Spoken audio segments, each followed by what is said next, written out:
Hello बच्चों, कैसे हैं आप लोग। आई होप कि सब अच्छे होंगे। तो आइए स्वागत करते हैं एक बार फिर से आपका अपने केमिस्ट्री के यूट्यूब चैनल ई रसायन पर।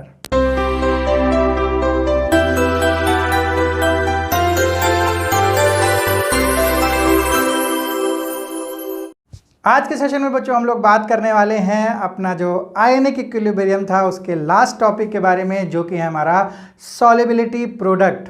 और उसमें हम लोग पढ़ेंगे सॉल्युबिलिटी प्रोडक्ट कांस्टेंट के बारे में, जो कि होता है KSP। तो बच्चों हमारा लास्ट टॉपिक है, लास्ट सेशन है हमारा ये, और जहाँ पर ये इम्पॉर्टेंट भी हमारा बहुत ही इम्पॉर्टेंट टॉपिक है। तो आइए शुरू करते हैं सॉल्युबिलिटी प्रोडक्ट। तो सॉल्युबिलिटी प्रोडक्ट के लिए बच्चों हमें सबसे पहले बात करनी पड़ेगी सॉल्युबिलिटी की। और हम किसकी सॉल्युबिलिटी की बात यहाँ पर करने वाले हैं? आयनिक सॉलिड की सॉल्युबिलिटी के बारे में। तो जो आयनिक सॉलिड्स होते हैं बच्चों, वो उनकी जो सॉल्युबिलिटी होती है वो बहुत ही वेरी करती है। यानी कुछ आयनिक सॉलिड्स हमारे बहुत ही ज़्यादा सॉल्युबल होते हैं, कुछ आयनिक सॉलिड्स हमारे बहुत ही लेस सॉल्युबल होते हैं। अगर हम लोग वाटर की बात करें या किसी और सॉल्वेंट की बात करें, तो किसी अगर एक सॉल्वेंट को फिक्स कर दें तो कोई आयनिक सॉलिड उसी में बहुत ही ज़्यादा सॉल्युबिलिटी शो करता है, और दूसरा जो हमारा आयनिक सॉलिड है वो उसी सॉल्वेंट में बहुत ही कम सॉल्युबिलिटी शो करता है। तो क्यों इतना वेरिएशन हमारा आयनिक सॉल्युबिलिटी या आयनिक सॉलिड दिखाते हैं? तो हम लोग बच्चों एक एग्जाम्पल से बात करते हैं। जैसे हमारा CaCl2 कैल्शियम क्लोराइड हमारा आयनिक सॉलिड है। ये हमारा क्या होता है? बहुत ही ज़्यादा यानी हाईली सॉल्युबल होता है, हाईली सॉल्युबल इन वाटर। यानी इसकी सॉल्युबिलिटी बहुत ज़्यादा होती है, इसलिए इसको हाइग्रोस्कोपिक भी बोलते हैं। Hygroscopic in nature, hygroscopic in nature. इसकी बात बच्चों NCERT में भी की गई है कि हमारा CaCl2 जो होता है बहुत ही हाईली सॉल्युबल होता है। हाइग्रोस्कोपिक मतलब ये बच्चों इवन वाटर वेपर, जो वाटर वेपर से होता है उससे भी क्या कर सकता है? रिएक्ट कर लेता है CaCl2। तो इसलिए बच्चों इसका जो यूज़ होता है हम लोग वाटर वेपर को हटाने के लिए भी करते हैं। तो क्योंकि ये बहुत ही हाईली सॉल्युबल होता है किसमें? वाटर में। जबकि दूसरी तरफ अगर हम लोग दूसरे आयनिक सॉलिड LiF लिथियम फ्लोराइड की बात करें, तो बच्चों ये हमारा वेरी वेरी लेस सॉल्युबल होता है वाटर में, वेरी लेस सॉल्युबल होता है। या फिर इसे हम लोग बच्चों क्या बोल सकते हैं? इनसॉल्युबल। इनसॉल्युबल जनरली हम लोग इसको इनसॉल्युबल बोलते हैं, लेकिन जब हम लोग फिजिकल केमिस्ट्री बच्चों पढ़ते हैं तो हम लोग एग्जैक्टली उसकी सॉल्युबिलिटी हमको पता लगानी होती है, इसलिए हम लोग इसको जो वेरी लेस सॉल्युबल मान के चलेंगे। क्योंकि इनसॉल्युबल का मतलब हो गया बच्चों कि जीरो सॉल्युबिलिटी। तो जीरो सॉल्युबिलिटी ना होके ये वेरी लेस सॉल्युबल होता है, तो हम लोग इसको वेरी लेस सॉल्युबल की कैटेगरी में रखेंगे। तो आप लोगों ने देखा बच्चों दो अलग अलग आयनिक सॉलिड्स हमारी अलग अलग सॉल्युबिलिटी शो। तो यहाँ पर एक बात और हम लोग बात कर लेते हैं कि हमारी जो सॉल्युबिलिटी का डिफरेंस है, यानी जो सॉल्युबिलिटी का वेरिएशन है, वो कौन कौन से फैक्टर पर डिपेंड कर रहा है। तो बच्चों दो फैक्टर्स होते हैं। एक होता है हमारा लैटिस इंथैल्पी, लैटिस इंथैल्पी, और दूसरा फैक्टर होता है हमारा हाइड्रेशन, या फिर इसको हम लोग बोल सकते हैं सॉल्वेशन इंथैल्पी। लैटिस इंथैल्पी बच्चों किसे कहते हैं? कि जो हमारा आयनिक सॉलिड होता है वो एक लैटिस फॉर्म करता है, यानी जो जिस सॉलिड फॉर्म में वो होता है उसको हम लोग बोलते हैं बच्चों लैटिस। तो लैटिस को ब्रेक करने में जितनी एनर्जी लगती है उसको गैसियस एटम तक पहुंचाने में, उसको बोलते हैं लैटिस इंथैल्पी। और हाइड्रेशन या सॉल्वेशन इंथैल्पी क्या होती है? जब वो गैसियस फॉर्म में टूट जाते हैं तो उनको एक्वस फॉर्म में ले जाने में या फिर किसी दूसरे सॉल्वेंट की फॉर्म में ले जाने में, उसे हम लोग कहते हैं हाइड्रेशन या फिर सॉल्वेशन इंथैल्पी। तो ये दोनों फैक्टर डिसाइड करते हैं कि हमारा कोई आयनिक सॉलिड कैसा होगा, मोर सॉल्युबल होगा या फिर लेस सॉल्युबल होगा। तो इसकी बच्चों हम लोगों ने थर्मोकेमिस्ट्री में डिटेल में डिस्कशन किया था। कौन से पार्ट में? जहाँ पर हम लोगों ने बात की थी इंथैल्पी ऑफ सॉल्यूशन या इंथैल्पी ऑफ हाइड्रेशन की। तो अगर आप लोग डिटेल में चाहते हैं इन दोनों फैक्टर्स को सम करना कि किस तरीके से ये दोनों हमें डिसाइड कराते हैं, तो वहाँ पर बच्चों आप लोग रेफ़र कर सकते हैं। लेकिन यहाँ पर हम लोग नॉर्मली बात कर लेते हैं कि हमारी जो लैटिस इंथैल्पी होती है, अगर वो बहुत ज़्यादा है किससे, सॉल्वेशन इंथैल्पी या फिर हाइड्रेशन इंथैल्पी से, तो हमारा क्या होता है, हमारा जो सब्सटेंस होता है, आयनिक सॉलिड होता है, वो बहुत ही लेस सॉल्युबल होता है। इस केस में कैसा होता है, लेस सॉल्युबल होता है, क्योंकि बच्चों ये जो लैटिस इंथैल्पी अगर बहुत ज़्यादा हुई तो वो लैटिस टूट नहीं पाएगा। तो जब टूटेगा नहीं और ये बहुत ज़्यादा है तो इसका मतलब ब्रेक ही नहीं हो पाएगा गैसियस उसमें आयंस में, तो हमारा जो सॉल्युबिलिटी है वो बहुत ही लेस होगी। और अगर ये जो हमारी लैटिस इंथैल्पी है ये बहुत कम है सॉल्वेशन इंथैल्पी से, तो इसका मतलब है आसानी से ब्रेक होके हमारा क्या हो जाएगा, सॉल्युबल हो जाएगा किसी सॉल्वेंट में या फिर वाटर में। तो इसका मतलब है इस कंडीशन में मोर सॉल्युबल होगा। तो बच्चों आप लोगों ने देखा कि किस तरीके से वेरी करती है सॉल्युबिलिटी, और उस सॉल्युबिलिटी के वेरी करने के पीछे हमारे कौन कौन से फैक्टर काम करते हैं। तो एक लास्ट बात हम लोग बच्चों यहाँ पर और करेंगे। यहाँ पर जो बच्चों सॉल्वेशन इंथैल्पी है, तो सॉल्वेशन इंथैल्पी कम या ज़्यादा ये किस पर डिपेंड करती है, ये करती है नेचर ऑफ सॉल्वेंट पर, क्योंकि इस केस में कम है और इस केस में ज़्यादा है। तो अगर हमारा नॉन पोलर सॉल्वेंट हुआ, नॉन पोलर मतलब बच्चों covalent, non polar solvent, non polar अगर सॉल्वेंट है या कोवेलेंट सॉल्वेंट है, तो उस पर क्या होगा, हमारी सॉल्युबिलिटी लेस होगी, क्योंकि वहाँ पर सॉल्वेशन इंथैल्पी हमारी क्या होगी, कम होगी।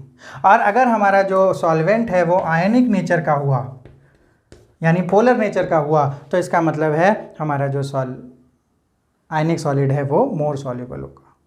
तो बच्चों यहाँ से एक और चीज़ हमारे सामने देखने को मिली कि हमारी जो सॉल्वेशन इंथैल्पी है वो नेचर ऑफ सॉल्वेंट पर डिपेंड करती है। इसीलिए अगर हम लोग किसी आयनिक सॉलिड को आयनिक सॉल्वेंट में डिज़ोल्व करते हैं तो ज़्यादा सॉल्युबल होता है, और उसको अगर हम लोग कोवेलेंट सॉल्वेंट में डिज़ोल्व करते हैं तो बहुत ही लेस सॉल्युबल होता है। तो वो वाला फैक्टर भी हम लोगों ने यहाँ पर देखा। तो ये सारी जो हमारी इनिशियल नॉलेज थी वो किसकी थी, सॉल्युबिलिटी ऑफ आयनिक सॉलिड के ऊपर थी। तो सबसे पहले on the basis of solubility of ionic solid इसको करेक्टराइज किया गया 3 मेन कैटेगरीज में। तो बच्चों देखते हैं कौन सी कैटेगरी है जिसमें इसको कैटेगराइज किया गया। कैटेगरी 1, कैटेगरी 2 और कैटेगरी 3। पहली कैटेगरी है बच्चों हमारी सॉल्युबल की, यानी जो आयनिक सॉलिड पूरा सॉल्युबल हो जाता है, अच्छे से सॉल्युबल हो जाता है, उसको हम लोगों ने बोला है सॉल्युबल। दूसरी कैटेगरी है बच्चों स्लाइटली सॉल्युबल, स्लाइटली सॉल्युबल। और थर्ड एंड लास्ट कैटेगरी है हमारी स्पेरिंगली सॉल्युबल। तो अभी हम लोगों ने देखा कि हमारे जो सॉल्युबिलिटी है वो वेरी कर रही है, तो 3 कैटेगरी में हम लोगों ने डिवाइड किया on the basis of value of solubility. तो इसकी अगर मोलैरिटी देखें तो इसकी सॉल्युबिलिटी किससे ज़्यादा होती है, 0.1 मोलर, यानी इस इतनी कंसंट्रेशन से ज़्यादा अगर इसकी सॉल्युबिलिटी हुई तो हम लोग उसको रखेंगे कैटेगरी फर्स्ट में, जो कि हमारा सॉल्युबल नेचर का। तीसरी हमारी जो है ये सॉल्युबिलिटी कम होनी चाहिए, लेस देन होनी चाहिए 0.01 m, यानी इस मोलरिटी से भी कम होनी चाहिए सॉल्युबिलिटी। तब हम उसको थर्ड कैटेगरी में रखेंगे, जिसको हम लोगों ने बोला है स्पेरिंगली सॉल्युबल। स्पेरिंगली का मतलब होता है बच्चों वेरी वेरी लेस सॉल्युबल, यानी बहुत ही कम सॉल्युबिलिटी जिसकी होगी उसको हम लोग बोलेंगे स्पेरिंगली सॉल्युबल। और स्लाइटली सॉल्युबल की जो कैटेगरी होती है उसमें हम लोग सॉल्युबिलिटी हमारी इससे कम होनी चाहिए 0.1 m से, और किससे ज़्यादा होनी चाहिए 0.01 m से, यानी इसके और इसके बीच में कहीं पर इसकी सॉल्युबिलिटी लाई करेगी। तब हम उसको कैटेगरी नंबर 2 का नाम देंगे, जो कि होगी स्लाइटली सॉल्युबल। तो on the basis of variability of solubility we characterize into the three separate categories which is soluble, slightly soluble and sparingly soluble salts या स्पेरिंगली सॉल्युबल आयनिक सॉलिड्स। तो बच्चों हम लोग इक्विलिब्रियम चैप्टर की पढ़ाई कर रहे हैं। तो इक्विलिब्रियम हम लोगों का तभी मेंटेन होता है जब रिएक्शन की दोनों तरफ यानी लेफ्ट हैंड साइड और राइट हैंड साइड दोनों ही प्रोडक्ट या रिएक्टेंट का अमाउंट बन रहा हो। तो हम लोग स्पेरिंगली सॉल्युबल सॉल्ट के लिए या स्पेरिंगली सॉल्युबल आयनिक सॉलिड के लिए अपना इक्विलिब्रियम मेंटेन करके उसके कांस्टेंट की पढ़ाई करेंगे, जिसको हम लोग बोलेंगे सॉल्युबिलिटी प्रोडक्ट। तो बच्चों लेते हैं अपना स्पेरिंगली सॉल्युबल सॉल्ट और उसके बारे में देखते हैं कि कैसे इक्विलिब्रियम मेंटेन होता है। तो यहाँ पर बच्चों हम लोग स्पेरिंगली सॉल्युबल सॉल्ट की बात करेंगे और उसके इक्विलिब्रियम की बात करेंगे विद वन कंडीशन बच्चों क्या होनी चाहिए कि जो हमारा एक्वस सॉल्यूशन है, एक्वस सॉल्यूशन होगा, aqueous solution must be saturated solution होना चाहिए। और हमारी पहली कंडीशन क्या थी कि स्पेरिंगली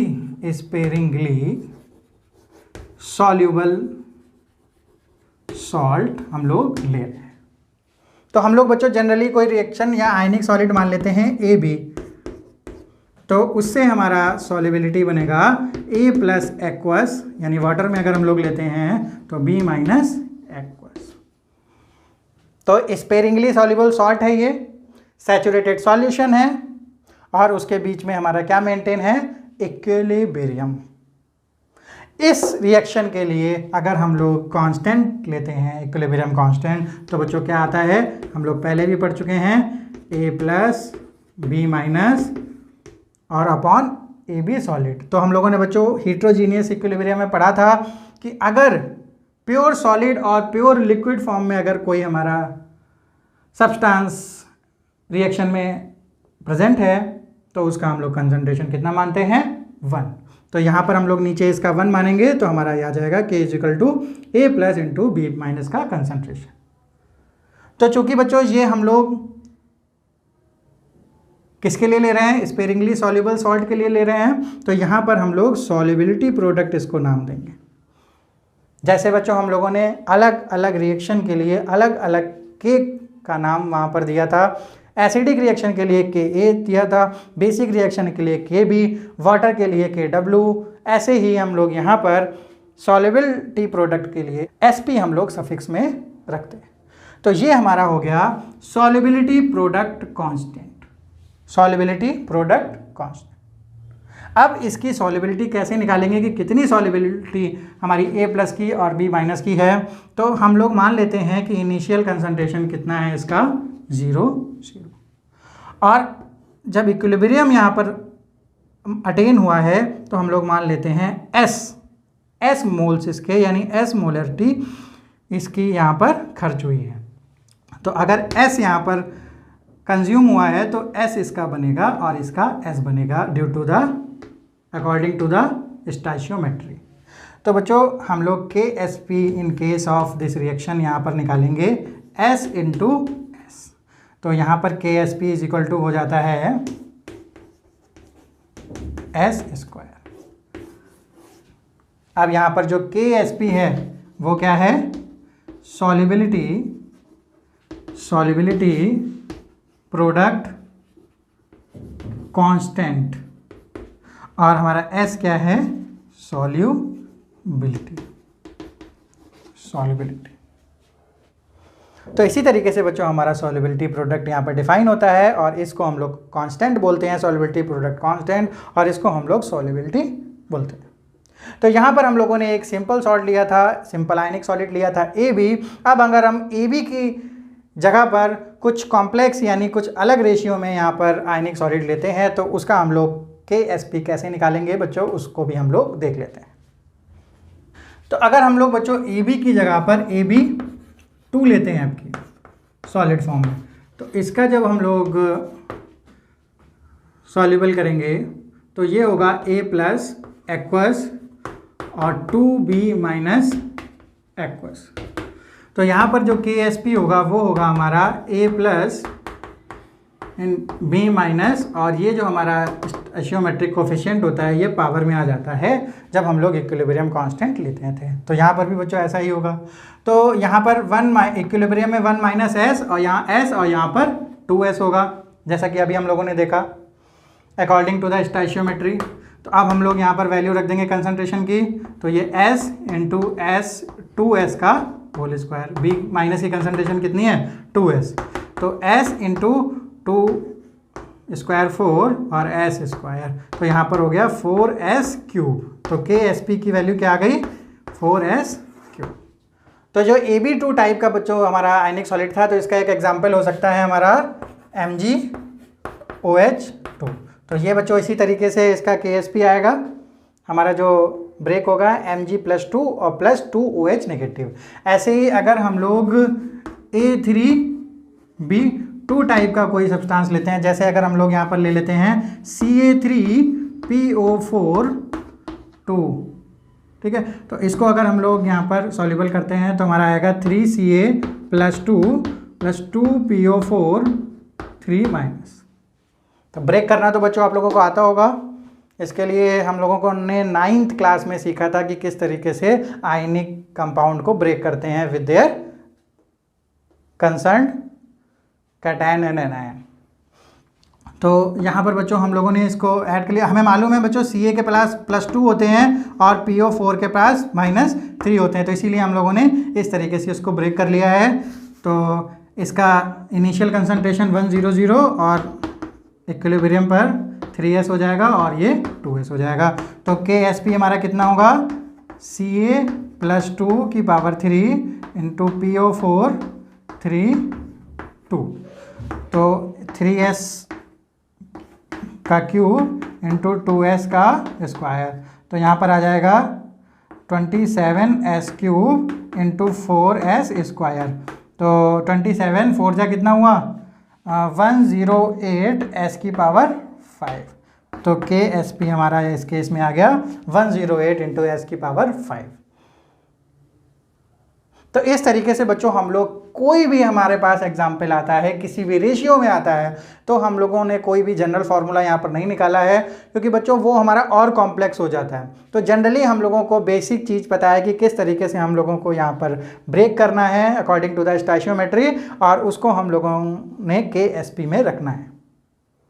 तो किसी भी टाइप का, किसी भी रेशियो का अगर हमारे सामने सॉल्ट या आयनिक सॉलिड आता है तो हम लोग इसी तरीके से आसानी से KSP की वैल्यू निकाल सकते हैं इन टर्म्स ऑफ सॉल्युबिलिटी। तो बच्चों ये क्यों निकाला जाता है, हमको डिफरेंट टाइप्स के KSP गिवन होते हैं, यानी जो भी क्वेश्चन होगा उसमें KSP most of the case में गिवन होगा, और हमको सॉल्युबिलिटी की कहीं ना कहीं हमको सॉल्युबिलिटी पूछ रहा होगा उस सॉल्ट के लिए। हम लोग बच्चों कुछ NCERT के कुछ प्रॉब्लम्स कर लेते हैं, वहाँ दिए हुए कुछ क्वेश्चंस करते हैं, तो आपको समझ में आएगा कि एग्जैक्टली जो ये फार्मूला बनता है हमारा KSP और S के बीच में, ये हमारा क्या काम आता है।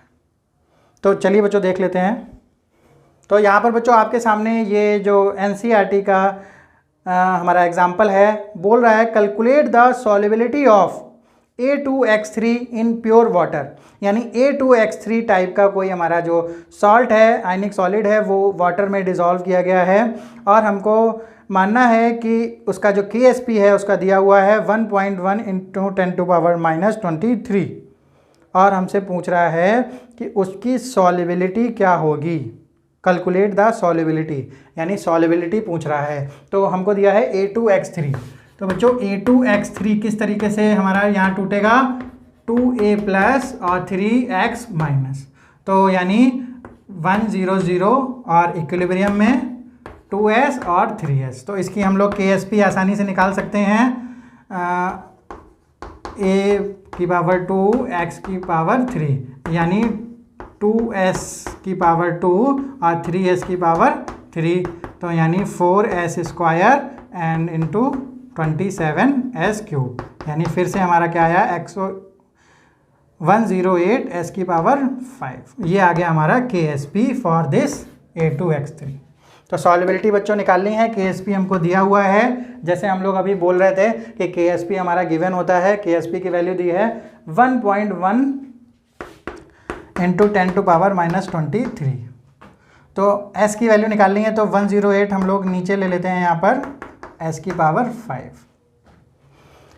ओके, तो बच्चों यहाँ पर हमको इसे 25 बनाने पर इजी कैलकुलेशन हो जाएगा। तो अगर हम लोग 10 टू पावर -2 और 10 टू पावर -2 से डिवाइड और मल्टीप्लिकेशन करें तो यहाँ पर हो जाएगा 1.08, यानी S की power 1.1 upon 1.08 into 10 to power -25। तो लगभग बच्चों ये सेम है, 1.1 और 1.08 1.1 हो जाएगा। तो हमारा आएगा S की power 5 is equal to 10 to power -25। तो S इज इक्वल टू हो जाएगा 10 टू पावर -25 1/5। ये 5 इधर लाएंगे तो अपॉन में चला जाएगा, तो यहाँ पर आ जाएगा 10 टू पावर -5 मोलर। तो हमारी सॉल्युबिलिटी क्या आ गई? तो बच्चों सॉल्युबिलिटी क्या आ गई हमारी इस केस में? सॉल्युबिलिटी की वैल्यू है 10 टू पावर -5 मोलर या मोल पर लीटर। तो इस तरीके से हमको बच्चों KSP most of the case में दिया होता है और हमसे सॉल्युबिलिटी पूछता है। नेक्स्ट क्वेश्चन देख लेते हैं बच्चों। नेक्स्ट क्वेश्चन हमारा सामने है आपके स्क्रीन पर। Values of KSP of 2 sparingly soluble salt. 2 sparingly soluble salt हमारे सामने हैं, NiOH2 एंड AgCN, और उन दोनों का KSP हमको गिवन है। हमारे सामने कौन से हैं? 2 सॉल्ट हैं बच्चों, NiOH2 और AgCN। इन दोनों का KSP हमको गिवन है। इन दोनों का KSP गिवन है। NiOH2 का KSP है हमें 2 इंटू 10 टू पावर -15 और इसका हमारे पास है 6 इंटू 10 टू पावर -17। तो 2 अलग अलग स्पेरिंगली सॉल्युबल सॉल्ट हैं, दोनों के KSP दिया हुआ है और हमसे पूछ रहा है विच सॉल्ट्स हैव मोर सॉल्युबिलिटी, यानी कौन ज़्यादा सॉल्युबल है, इन दोनों में से कौन ज़्यादा सॉल्युबल है। तो बच्चों हमको कैसे पता चलेगा? हमको सॉल्युबिलिटी निकालनी पड़ेगी। तो अगर हम लोग इसकी सॉल्युबिलिटी निकाल लें और इसकी सॉल्युबिलिटी निकाल लें तो हमको पता चल जाएगा कि कौन ज़्यादा सॉल्युबल है। तो बच्चों सॉल्युबिलिटी निकालने के लिए हमको फॉर्मूला यहाँ पर NiOH2 को तोड़ना पड़ेगा, Ni + 2 + 2OH माइनस। तो यहाँ पर आ जाएगा S और 2S। तो KSP इसके लिए हो जाएगा KSP हो जाएगा इसके लिए 4S³। इसके लिए यह फॉर्मूला हो जाएगा। और इस AgCN के लिए हमारे पास Ag प्लस और Cn नेगेटिव। तो इसके लिए हमारे पास KSP हो जाएगा S²। तो जब हम इन दोनों की S की वैल्यू निकालेंगे तो बच्चों हमारे पास S की जो वैल्यू आती है निकल कर, जो S की वैल्यू आती है बच्चों AgCN के लिए वो आती है हमारे पास, S की वैल्यू इसके लिए 7.8 10 टू पावर -9 और इसके लिए जो हमारे पास S की वैल्यू है यहाँ पर वो आई है 0.58 इंटू 10 टू पावर -4।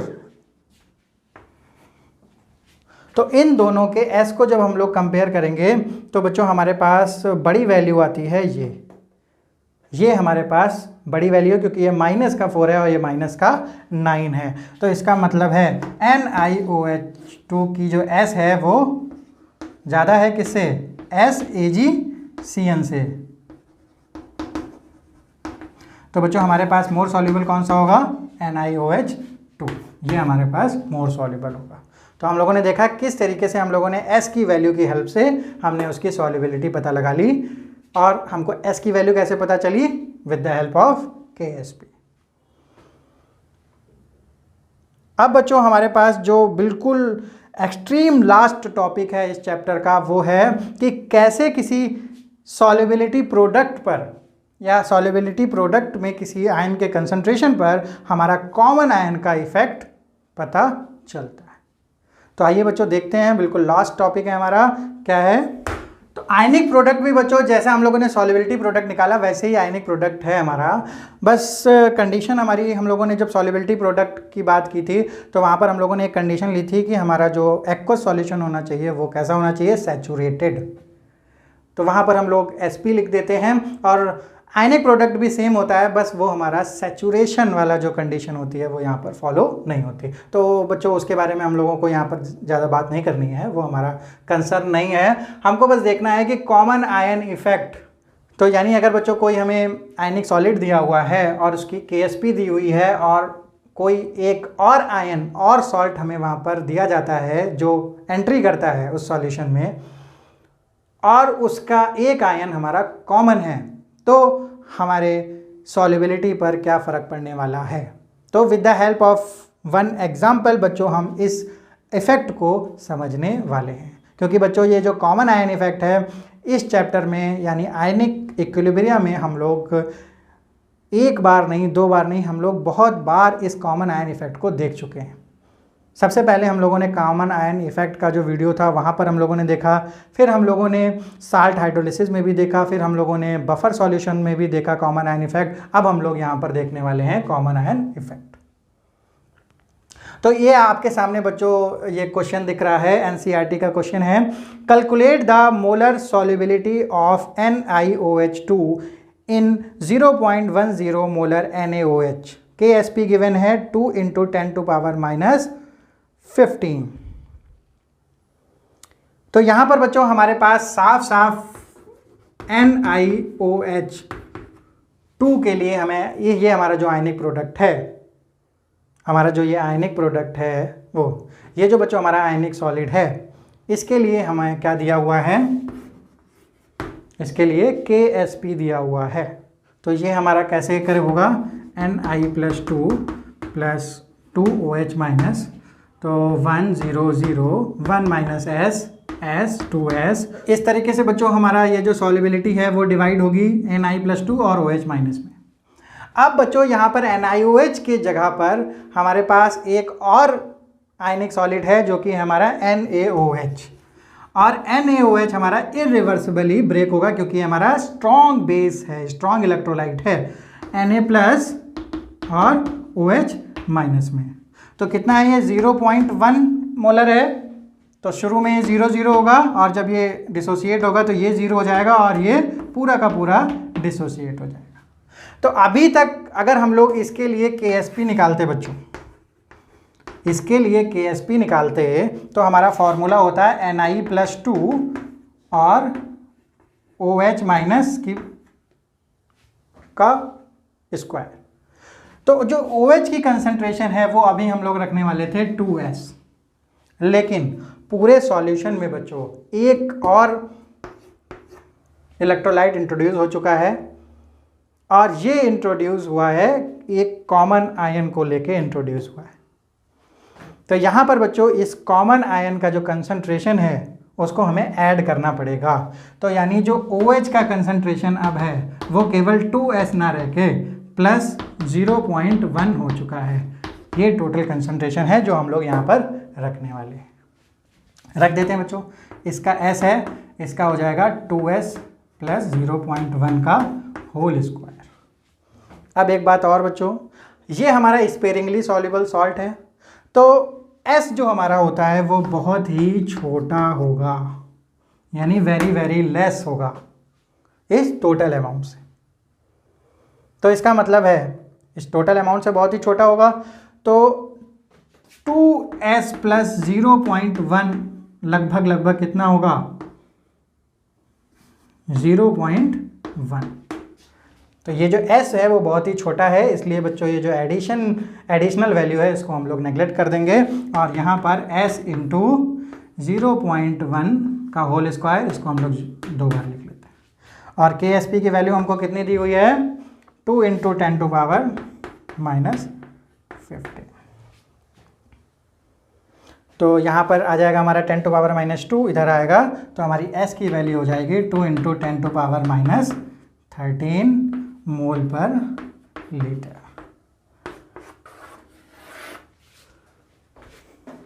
तो जो सॉल्युबिलिटी थी हमारी उसकी वैल्यू में हल्का सा डिफरेंस आया on the addition of this strong electrolyte. तो यही कॉमन आयन का इफेक्ट हुआ बच्चों हमारी सॉल्युबिलिटी पर, जो कि आप लोगों ने with the help of this example आप लोगों ने देखा। तो यहाँ पर बच्चों हमारा जो चैप्टर था आयनिक इक्विलिब्रियम वो हो जाता है फिनिश। तो बच्चों इस पूरे चैप्टर का कंबाइनली जो हमारा एक केमिकल इक्विलिब्रियम था या आयनिक इक्विलिब्रियम था, इन दोनों के जो कॉन्सेप्ट थे वो हमको कंबाइनली पढ़ने पड़ेंगे, क्योंकि आधे कॉन्सेप्ट हमारे कहाँ पर थे, केमिकल इक्विलिब्रियम में थे। तो आई होप बच्चों इस चैप्टर को पढ़ने में आप लोगों को बहुत मज़ा आया होगा, आपके जो कॉन्सेप्ट होंगे वो क्लियर हो चुके होंगे। तो इसी तरीके से बच्चों आप लोग हमारे साथ बने रहिए। हम लोग जो केमिस्ट्री के सारे चैप्टर्स हैं आपके सिलेबस के अकॉर्डिंग वो हम लोग इसी तरीके से आपके सामने लाते रहेंगे। और बच्चों आपको क्या करना है, आपको सबसे पहले इस चैनल को सब्सक्राइब कर लेना है, वीडियो को लाइक कर देना है। इसी तरीके से आपको आपके मतलब के सारे वीडियोस मिलते रहेंगे यहीं पर, केवल और केवल ई रसायन पर। तो बच्चों अब हम लोग मिलते हैं अपने नेक्स्ट चैप्टर के साथ। Till then bye bye. इसी तरीके से आप हमारे चैनल के साथ बने रहिए। मिलते हैं अब अपने नेक्स्ट सेशन में।